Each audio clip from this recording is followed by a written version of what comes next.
L'onction est la puissance déléguée du Saint-Esprit dans la vie d'une personne.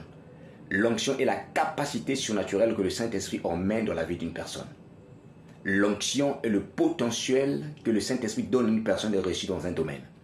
Lorsque le Saint-Esprit vous donne l'onction de la prospérité, par exemple, quel que soit le domaine où vous allez investir, vous allez réussir parce qu'il y a l'onction de la prospérité, il y a l'onction dans les affaires.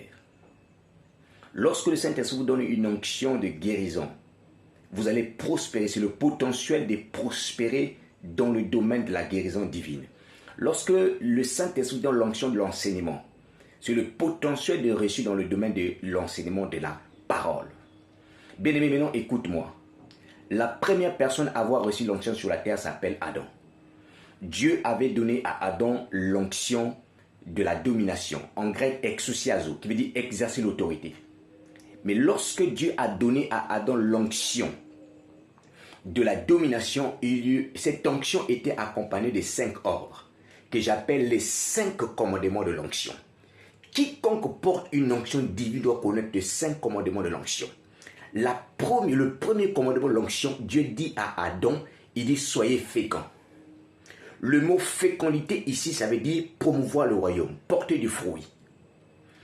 En d'autres mots, lorsque vous avez l'onction, vous devez savoir que l'onction n'est pas pour vous. Ce n'est pas pour que vous puissiez tirer une certaine gloire. Mais Dieu vous donne l'onction pour promouvoir le royaume de Dieu. Dieu vous donne l'onction pour porter du fruit. Parce que par l'onction qu'il vous donne, il veut que le monde reconnaisse que Dieu est puissant, Dieu est réel et que les gens se connectent à Dieu. Voilà pourquoi dans Matthieu chapitre 5 verset 14, il est écrit que votre lumière luise au-devant des hommes afin qu'ils voient vos bons œuvres et qu'ils glorifient le Père qui est dans le ciel.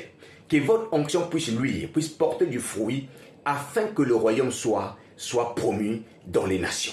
Ça, c'est le premier commandement. Bien-aimé, tu as l'onction de Dieu. Sache que l'onction n'est pas pour toi. L'onction est pour promouvoir le royaume de Dieu. Que Dieu vous bénisse pour une prochaine vidéo pour parler des 4 autres commandements. Soyez bénis.